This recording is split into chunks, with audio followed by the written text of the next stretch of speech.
اهلا وسهلا بيكم في فيديو جديد. كم مره كنت قاعده مع نفسك كده وقمتي مشوحه بايدك وقلتي لا انا لازم النهارده ابدا دايت، او من بكره هبدا دايت، او لازم ابدا التزم اكتسب عادات جديده واغير حياتي وابقى انسان جديد، بس هبدا من بكره. ويجي بكره يسلم بكره يسلم بكره، وتفضل كل الحاجات اللي احنا عايزين نتعلمها في مرحله الطموح والاماني.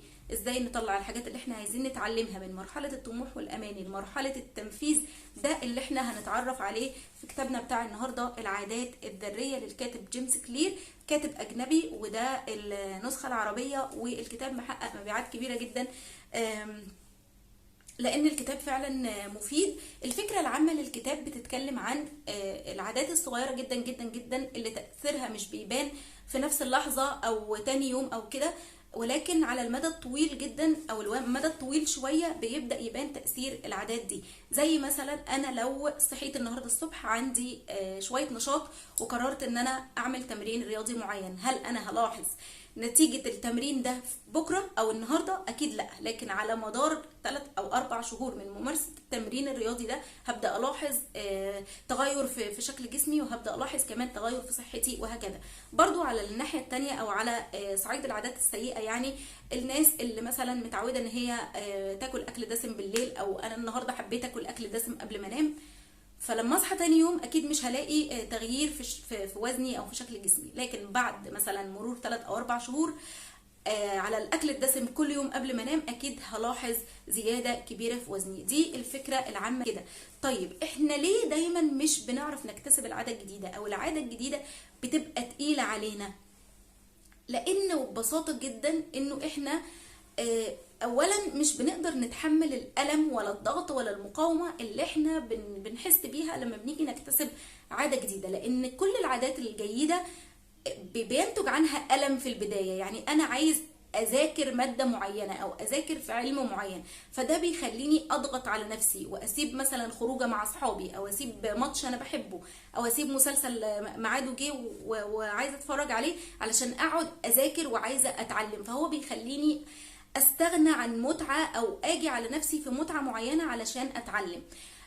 زي برضو ممارسة الرياضة، انا مارست تمرين رياضي دلوقتي، فنتيجة التمرين جسمي وجعني وتعبانة ومش قادرة اكمل، فانا لو مش مركز او متحملت المقاومة وبدأت اتجاهل الالم مرة واثنين وثلاثة لحد ما جسمي يتعود على التمرين او دماغي تتعود على المذاكرة او كده، احنا مش بنحب نتحمل الالم، احنا بنحب ناخد الجايزه مباشره او المكافاه على طول.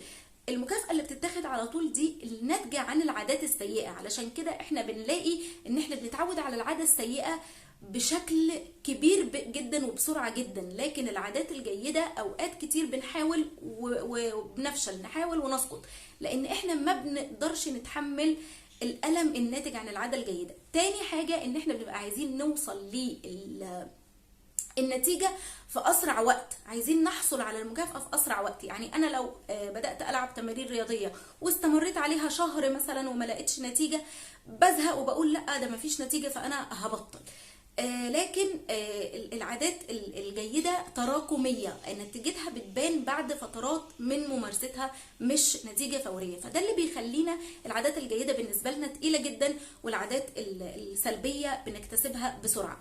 كمان الكاتب مركز على نقطة مهمة جدا هنا، وهي انه انا لو عندي هدف معين مش بس المفروض اركز انا هوصل للهدف ده ازاي، كمان لازم اركز على المنظومة السلوكية بتاعتي اللي تخليني اوصل للهدف ده واحافظ عليه. يعني مثلا انا برضو بالنسبة للإنقاص الوزن وكده، أنا لو حابب أنقص من وزني عدد كيلوغرامات معين، فأنا هبدأ أتبع نظام غذائي، أروح جيم، وهكذا.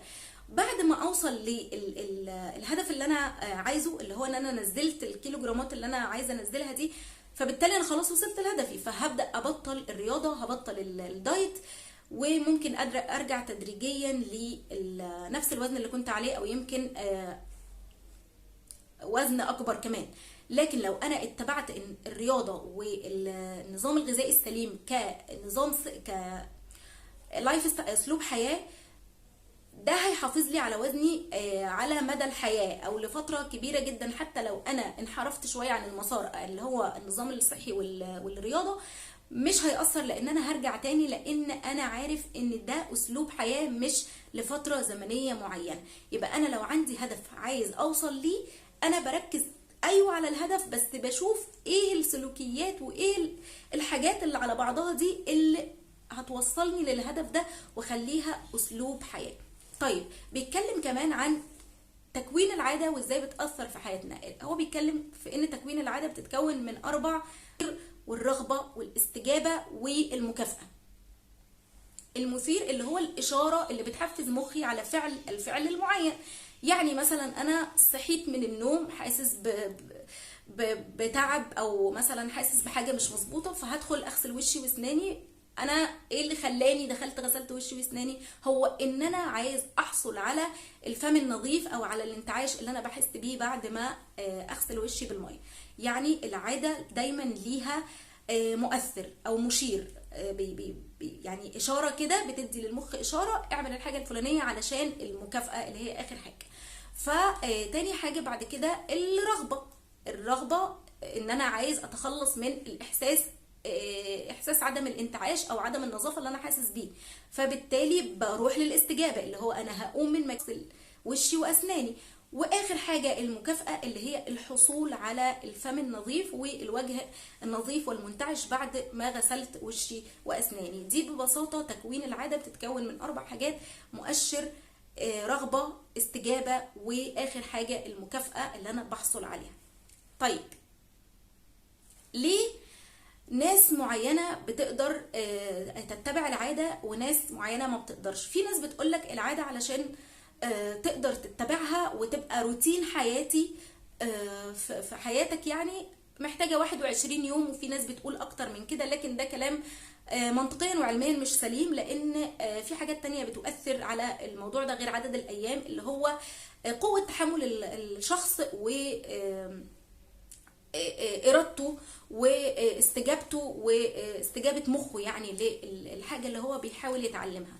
فعلى حسب استجابتك وعلى حسب قوه ارادتك ده بيتحدد انت بتتعود في قد ايه. كمان انا ازاي بقى خلاص، يعني انا خلاص حددت العادات اللي انا عايزه اتعلمها وعايز ابدا اعملها. اول حاجه هو حاطط قوانين بسيطه جدا لان احنا نتعلم العادات ونستمر عليها. اول حاجه لازم نخليها واضحه، يعني انا مش في المجمل اروح اقول والله انا عايز اتعلم العيشه الصحيه، او انا عايز امارس الرياضه. مفيش كده، لازم اخلي نفسي واضح. يعني ايه اتعلم العيشه الصحيه؟ يعني انا عايز ابقى بني ادم باكل اكل صحي، بلعب رياضه، ما بتفرجش على التلفزيون كتير، كذا كذا كذا، كل الحاجات اللي انا عايزه اعملها.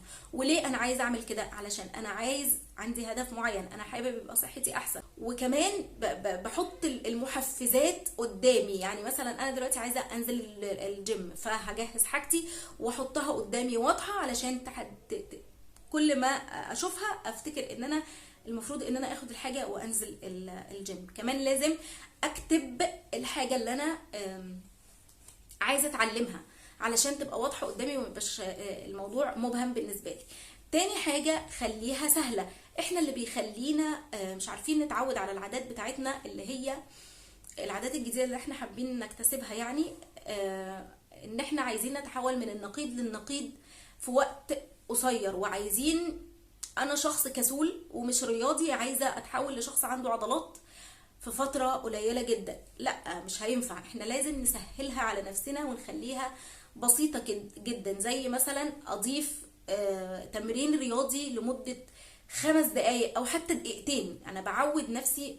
هو بيقولك مش مهم الوقت، المهم ان انت تعمل الفعل، تقوم بعمل الفعل علشان مخك يبدأ يفهم انه هنا في فعل بيتعمل. بتبدأ تعمله على فترات كتير، يعني على فترات طويلة، كل يوم ما بتأخرش، لحد ما يبدأ المخ يستجيب للإشارة ان في هنا عادة بيتم اكتسابها. فمش مهم الوقت، يعني انا مش هبقى انسان مش رياضي فهنزل الجيم العب 2 3 ساعات، او هلعب في البيت 2 3 ساعات. كفاية 5 دقايق، كفاية تمرينة واحدة. المهم انه انا بدي لمخي اشارة انه انا بلعب رياضة بس. ده المهم في بداية مرحلة اكتساب العادة. تاني حاجة انا شخص ماليش علاقه بالحياه الصحيه، فمش هحول كل اكلي مره كده لاكل صحي ومشوي وبروتين بس. اكيد هتعب واكيد هتضايق وهيحصل خلل في النظام بتاعي. لكن انا لو شلت عنصر واحد او شلت وجبه واحده من الوجبات بتاعتي وبدلتها بوجبه صحيه، كده انا هستفيد بس على المدى الطويل. النتيجه الفوريه بتروح بسرعه، لكن النتيجه اللي انا بحصل عليها بعد تعب او بعد قدر ضئيل من العمل لمدة متكررة، دي اللي بتستمر. يبقى اول حاجة اجعلها واضحة، تاني حاجة اجعلها سهلة، تالت حاجة بيقول انه مبدأ تكديس العادات. يعني ايه تكديس العادات؟ يعني انا اربط العادات اللي انا عايزة اتعلمها بالعادات اللي انا اصلا بحبها. يعني انا عايز اكل اكل صحي، او عايز انزل الجيم، لكن مش عايز انزل علشان انا كسلان، او علشان انا بحب اتفرج على المسلسلات وكده. فهربط عادة الفرجة على المسلسلات هجعل العادة اللي انا محتاجها كمكافأة للعادة اللي انا عايزة اكتسبها. يعني بعد ما ارجع من الجيم هتفرج على المسلسل، او هخرج مع اصحابي، او اي حاجه من الحاجات اللي انا بحبها. اللي ذكره هنا الكاتب في الكتاب انه كان في مهندس برمجيات بيحب يتفرج على النتفليكس كتير، بس في نفس الوقت كان عايز يكتسب عاده ممارسه الرياضه علشان كان عايز ينزل كيلوجرامات من وزنه. فعمل ايه؟ ربط المشايه بتاعته بالكمبيوتر بتاعه، بحيث ان الكمبيوتر ما يشتغلش والافلام اللي هو بيحبها ما تشتغلش غير لما يمشي عدد خطوات معين على المشاية. فبالتالي اصبح الفرجة على المسلسلات هي المكافأة، او الفرجة على النتفليكس هي المكافأة اللي بياخدها بعد ممارسة الرياضة، وهكذا. طبعا احنا مش هنعرف نربط المشاية بالكمبيوتر كده لان احنا مش برمجيات، لكن ده مثال ذكره الكاتب علشان يوضح المعلومة. انت لو حابة تتعلمي تقعدي تذاكري مع اولادك، وطبعا المذاكرة مع الولاد احنا عارفين ان كلها مشاحنات وكلها يعني ضغط على الامهات وكده. لكن انا اربطي بقى العادة اللي انت عايزة تتعلميها بعادة انت بتحبيها. بتحبي تشربي قهوة على روقان في البلكونة مثلا، هذاكر مع الولاد، هاخد فنجان قهوة في البلكونة، او هكلم واحده صاحبتي، او هقرا الكتاب اللي انا عايزه اقراه، او ايا كان من الحاجات اللي انت بتحبيها. دي فكره تجديس العادات. الحاجه اللي بعد كده، اختاري وقت ملائم لممارسه العاده. يعني انا حابب اتعود على التامل مثلا، مش هاجي في وقت ما الولاد صاحيين ودوشه وعندي متطلبات للولاد ومتطلبات للبيت اقول انا هقعد اتامل. اكيد هتضايق واكيد مش هعرف اعمل اللي انا عايزاه. لكن لو خليتها مثلا الصبح بدري، لو صحيت قبل الولاد بشويه، او لو هم مثلا في مشوار معين او كده، خلي الوقت مناسب اللي انت تكتسبي فيه العاده، خليه مناسب، خلي الحاجه سهله علشان تقدري تكتسبي العاده دي.